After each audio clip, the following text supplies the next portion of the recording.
I'm Dr. Asma Sherazi, and I'm senior instructor at the Department of Paediatrics. And I will talk briefly about the introduction of asthma, childhood asthma today. So this is how we will go about asthma, its epidemiology, what happens in asthma, informally as pathophysiology of asthma, phenotype of asthma, factors contributing, and triggers of asthma. So what happens in asthma? So it's a heterogeneous disease in which there will be chronic inflammation of the airway, and it is defined by history of respiratory symptoms like wheezing, chest tightness, shortness of breath, cough, and it varies with time and intensity, and together with variable expiratory airflow limitation. So one or more symptoms can predominate like cough or chest tightness.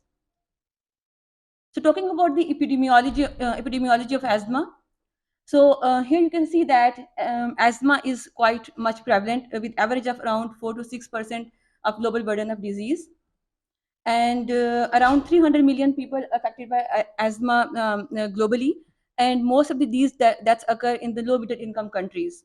So in Pakistan, approximately 4.3% of the population is suspected to suffer from asthma, while asthma profile in Pakistan are identical to other countries in the region, but seasonality matters a lot in selected areas of the country. What happens in asthma? So first there will be airway inflammation followed by intermittent airflow obstruction. So in addition to that, there will be bronchial hyperresponsiveness, which leads to excessive bronchial secretion.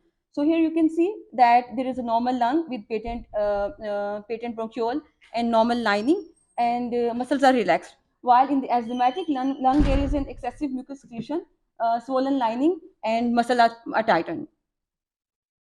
So why is it important to know about the phenotype of asthma? Because your management varies according to the phenotype of asthma.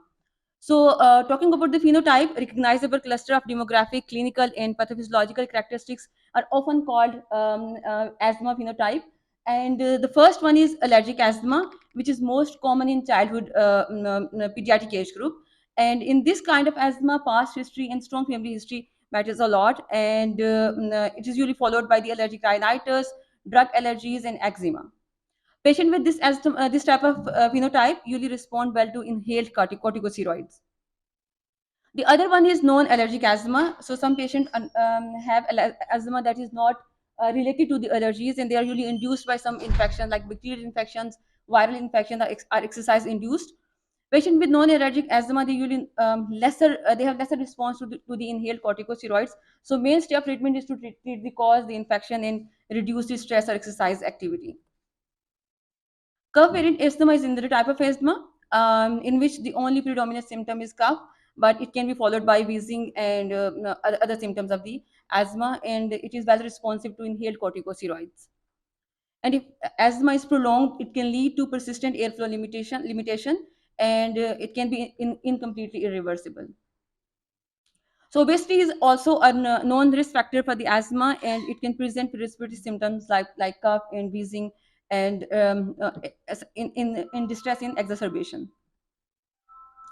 Talking about the contributing factors of asthma, so we all know that family history is an integral component of associated with asthma, especially if you have the close relatives like parents and siblings suffering from asthma. In addition to that, if there is predisposing allergic condition like eczema and rhinitis, and urbanization is also an associated factor with the prevalence of asthma. Here you can see the city of Karachi, which is highly urbanized, and exposure to range of environmental allergen irritants are also increase the risk of asthma.